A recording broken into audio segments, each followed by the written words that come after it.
क'क्राझार जिल्ला बर' थुनलाइ आफादनि मानिजाथाव आफादगिरि आरो आंनि क'क्राझार जिल्ला दुलाराय बर' फरायसा आफादनि मानिजाथाव लेङाइ आफादगिरि डक्टर महिती बरगयारी बिथांखौबो गावनि सिनायथिखौ लानो थाखाय खावलायदों आरो बिथांखौ गांसे आर'नाइजों फरायनो खावलायदों। दिनै जोङो फुंबिलिनि गिबि हाबाफारि हिसाबै बर' थुनलाइ आफादनि फिरफिला बिरहोनाय बे फिरफिलाखौ बिरहोनो थाखाय आङो जिल्ला आफादनि आफादगिरि बिजिर कुमार बसुमतारी बिथांखौ खावलायबाय आरो बिथांखौ मदद होफानो थाखाय जोंनि लोगो नेहाथारि रिंखां ब्रह्म बिथांखौ आङो खावलायबाय।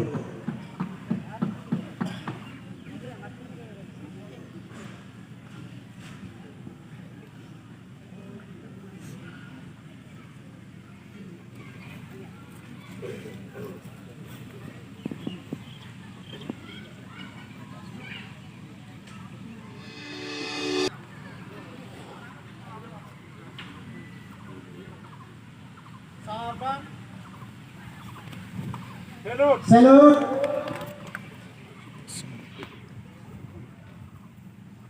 बर' राव गेवलांथों बर' थुनलाइ आफाद थांनानै थाथों दुलाराय बर' फरायसा आफाद जिउलांथों जों फरायगोन बिमा राव जों सोलोंगोन बर' बिजों बर' राव गेवलांथों बर' राव गेवलांथों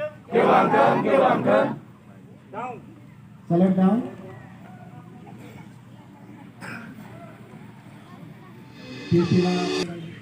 सिबिनाय अननाय मोजां मोननायखौ बावहरगोन। बेवहायनो बे हाबाफारि खुंफुंनायाव फालिनायाव गाहामै गाहाम जाफुंसार होनो थाखाय नुजाफैनो हानाय आंनिनो जिल्ला आफादनि आंनि लेङाइ आफादगिरि नेहाथारि आरो सोद्रोमा नोंथांमोन गुदि आफादफोरनि मानगोनां आफादगिरिजों लोगोसे सोद्रोमा मावथिगिरि नोंथांमोन आरो जोंजोंनो जयैनो बे फालिथायखौ जथायै खुंफानाय क'क्राझार जिल्ला दुलाराय बर' फरायसा आफादनि मानगोनां लेङाइ आफादगिरि मुस्रि मनिन्द्र बसुमतारी आरो लोगोसेनो लेङाइ आफादगिरिखौ डक्टर जोंनि हाग्रानि बायदियाव नुजाफैनो हानाय रिटायार्ड टिचार मानगोनां गणेश औवारी बिथांखौ आङो सिनायथि लानो थाखाय खावलायदों आरो गेरेमसा हारि महरै सिनायथि मोनगोन। Same mother tongue education expert in AP. Don't try to eliminate our mother tongue. Mother tongue education is the best education. We love our mother tongue. Bodo language is our mother tongue. Ini pilih muka बर' बिजोंखौ फोजोबस्रांनो नागिरनायखौ जों गनाया। बर' राव आरो बिजों थाब्लासो हारिया थागोन। जों सोलोंगोन बिमानि राव। बर' हारिनि बर' बिजों फोजोबस्रांनो नागिरनायखौ जों गनाया। मोनसे हारिनि राव थाब्लासो बिजों थाब्लासो गेरेमसा हारि सिनायथि मोनगोन। Save mother tongue education. Don't try eliminate our mother tongue. Mother tongue education is the best education. We love our mother tongue.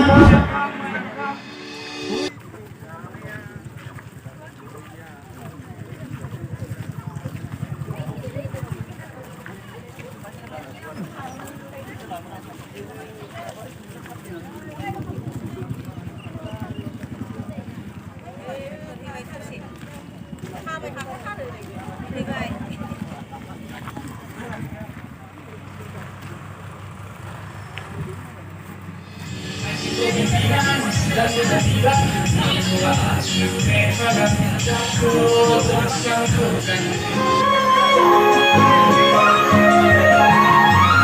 gosayni सेरफांगुरिनि मानवगिरि बिथांखौ सिनायथि लानायनि थाखाय साबायखर जासिबाय आरो माननि आलासि हिसाबै बेयाव बाहागो लाफैदों बर'जों हयथ' जोंहा गोबाङानो बर' थुनलाइ आफादा माब्ला गायसनजाखो बर' बिजोङा माब्ला थिसनजाखो बेफोरनि बागै गोबाङानो मिथिखागौ आरो गोबाङानो मिथियाबो जानो हागौ अब्लाबो बिथांमोननि सोरबा मिथिनाय सोरबा मिथियैखौ लानानै माखासे जायफ्रा मिथियाखै बिथांमोनहाबो जों मिथिनो हायो बेनि थाखाय आङो मोननैसो खोथाफोरखौ रायखांनो गोसो जादों जोंहा खाफाल गोनां बाथ्रा दिनैनि बे जथुमाव एबा सावरायमेलाव बर' बिजोंजों फरायनानै गिबि मेट्रिक आनजाद होनानै नैथि थाखोआव उथ्रिसार जानो हानाय मानगोनां बिथांमोनहाबो जोंजों बाहागो लाफैनो हादोंमोन दहायनो नोंथांमोना नुखाबाय सिनायथि होनायाव बिथांमोनानो जाबाय कमलेश्वर ब्रह्म बिथाङाबो रांखलबिल ओनसोलनि फरकेश्वर दैमारि बिथाङाबो रांखलबिल ओनसोलनि जानांगौ खारन आंनि मिथिनायाव बिथांमोनहा रांखलबिल गोजौ फरायसालि बै समाव हायार सेकेन्डारि नङामोन जानांगौ गोजौ फरायसालिनिफ्राय मेट्रिक आनजादखौ होनानै नैथि थाखोआव बिथांमोनहा उथ्रिसार जानो हादोंमोन आङो फंबाय बिनानाव अनजालु अनजालि फरायसा बिथांमोननिसिम मोनसे गोसोआव लानो गोनां फंनैसो खोथाखौ आं बुंग्रोनो सानदों बे जाहैबाय दिनैनि नैबे 18 मे अक्ट'आ 1963 मायथाइनि दिनैनि सानाव बै क'क्राझार टाउननि बिखायाव थानाय क'क्राझार सोरखारि गोजौसिन फरायसालिनि गेलेग्रा फोथाराव दिनैनि सानाव बै समनि आसामनि गिबि मन्त्रि बिमला प्रसाद चलिहा बिथाङा फैनानै जोंनि बे बर' बिजोंखौ बर' रावै फरायनो मोननो थाखाय फोसावफैनाय जादोंमोन बेखौ फरायसा फंबाय बिनानावमोनहा गोसोआव ला दिनैनि बे सानाव 1963 मायथाइनि बै क'क्राझार टाउननि बिखायाव थानाय हायार सेकेन्डारि फिल्ड बेयाव फैनानै दिनैनि सानावनो बे बर' बिजोंखौ गुदि फरायसालियाव फोरोंनो मोननाय जासिगोन होननानै फोसावफैजेनदोंमोन बेखौ गोसोआव ला फंबाय बिनानावमोनहा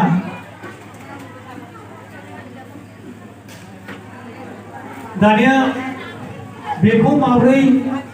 जों गिबि बर' बिजोंजों फरायनो मोननायनि खाबुखौ मोनखो बेनि गुदियावनो दङ जोंहा बर' थुनलाइ आफादा 1952 मायथाइनि 16 नभेम्बराव बै बासुगावआव खुंजानाय जथुम्मायाव जोनोम मोन्दोंमोन एबा गायसनजादोंमोन बेखौबो गोसोआव लानाया मोजां उन्दै उन्दै फंबाय बिनानाव बिथांमोनहा बर' थुनलाइ आफादखौ माब्ला गायसननाय जायामोन होनोब्ला बिनि फिननायखौ नोंथांमोनहा होनो हागोन 1952 मायथाइनि 16 नभेम्बराव बर' थुनलाइ आफादखौ गायसननाय जादोंमोन बिथांमोननि दैदेननायावनो फैयै फैयै 1963 मायथाइनि 18 मे दिनैनि सानाव बर' बिजों हिसाबै बर' रावजों फरायसालिफ्राव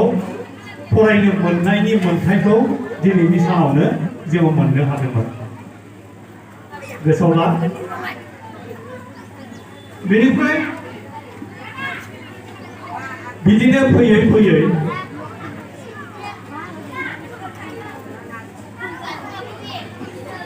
मोनसे जिनिसखौ रायखांदेरफानांगौ गोनां जायो बे बर' थुनलाइ आफाद मिरु बर' थुनलाइ आफादखौ जेब्ला गायसननाय जादोंमोन बिनि उननिफ्राय बर' राव थुनलाइखौ माबोरै जोङो आसामनि अनगायैबो जोंनि हादोरनि सिङाव बा बाहेरायावबो जों माबोरै बर' रावखौ गेवलांसार खालामनो हागोन माबोरैहाय फुवारनानै जोङो जोंनि रावखौ फोथांनानै दोननो हागोन बेनि थाखाय बै समनि दैदेनगिरिफ्रा नारा नाथा जुजियै बे बर' बिजोंखौ डिमान्ड खालामदों दाबि खालामदोंमोन जोंनि बर' रावखौबो फरायसालियाव थिसननानै बर' रावजों फरायनो मोननायनि मोन्थायखौ होनांगौ होननानै बिदिनो दाबि खालामै खालामै मोनसे समाव 1900 दिनैनि बे 18 मेआवहाय जों मोननो हानायसै बेनिफ्राय बे माबाखौ गोसोआव लानायखौबो जोंनि क'क्राझार जिल्लानि आवथायाव थानाय दतमा आरो क'क्राझार मोननै महकुमायावल' बे बर' बिजोंखौ सिगां थिसननाय जादोंमोन बिनि उननिफ्रायसो लासै लासै मा जानायसै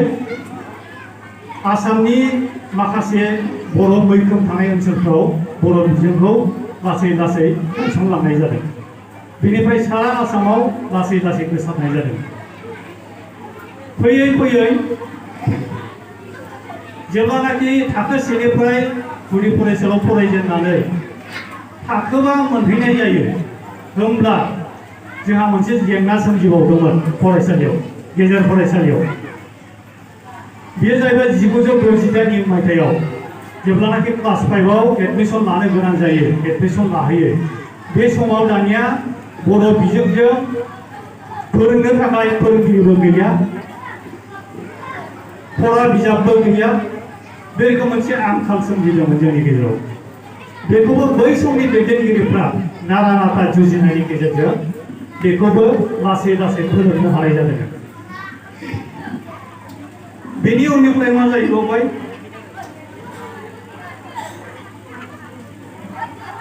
1975 मायथाइयाव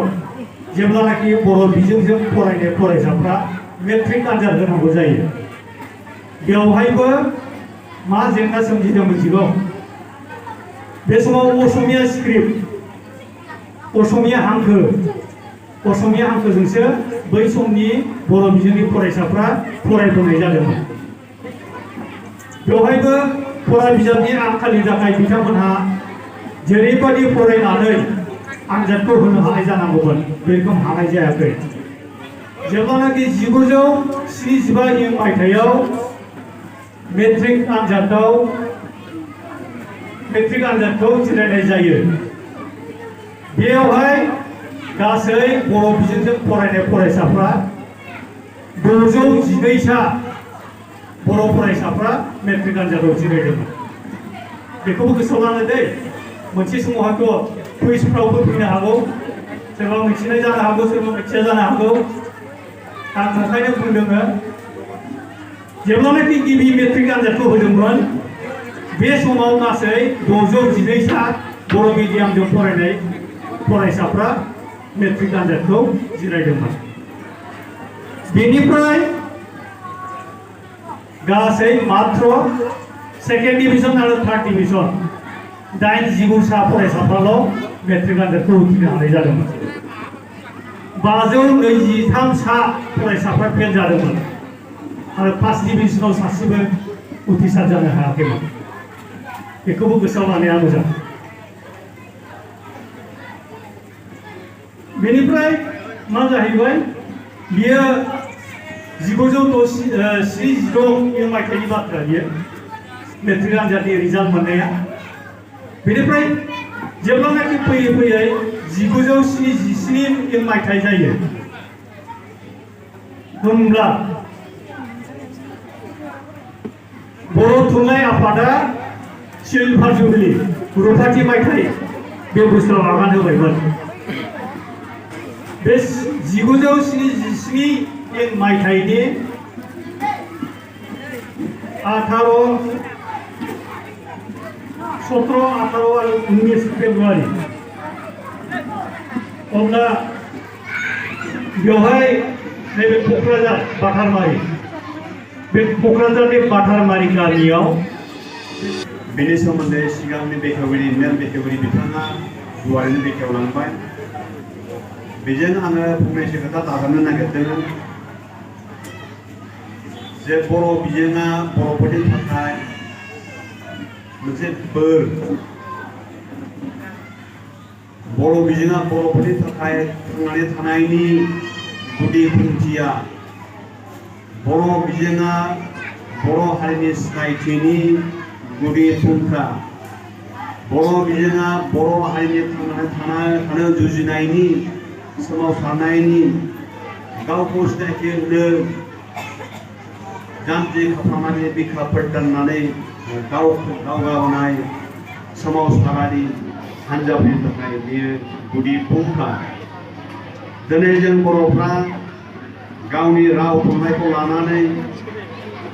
गावनि जारिमिनखौ बोखांनानै गावनि हारिमुखौ गोबानानै आलादा मोनसे हारि हिसाबै सिनायथि लानानै थांनानै थानायनि जाय सोमावसारनाय एबा खामानि मावनाय बेनिनो गुदियाव दङ बर' बिजों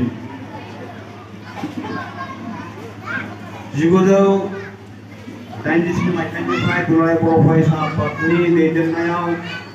सोमावसारनाय आलादा रायजोनि दाबि बेजों लोगोसे साखाथि फाखाथियै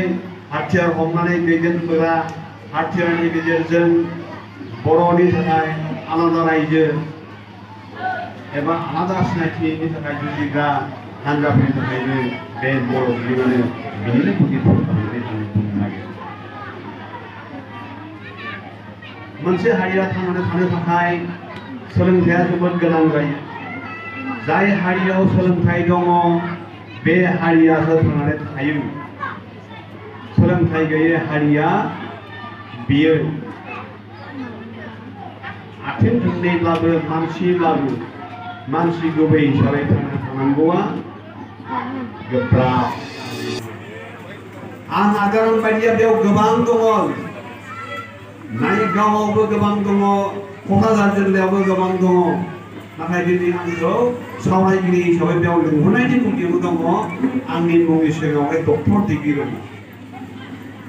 आंनि मुंनि सिगाङावहाय मोनसे साख्रिनि सिनायथि दङ बे जाबाय प्रिन्सिपाल गोरायुं बेनिखायसो आं बेवहाय लेंहर जादों मानोना आंनाव सोलोंथाइ दङ आंनाव सोलोंथाइ थानायखायसो बेखिनि मासिखौ मोनदों आदा हरकेश्वर आरो कमलेश्वर बिथांमोनहा बेयाव लेंहर जादों मानोना बिथांमोनहाबो बर' बिजोंजों फरायनानै गेदेमा जानाय सासे व्यक्ति सरत सारा दिनै बर' थुनलाइ आफादनि मासिखौ आफादगिरिनि मासिखौ बयनिबो अनसायनायजों मोननो हादों मानोना बिथाङाबो गिदिर गुवार मोनसे सोलोंथाइ दङ खोरोमगाव औवारि बिथाङाबो दुलाराय बर' फरायसा आफादनि फोथाराव दुलाराय बर' फरायसा आफादनि जौसाङाव गावनि गेजेर मासिखौ आबुं होनो हानायनि गुदियाव दङ बिथाङाबो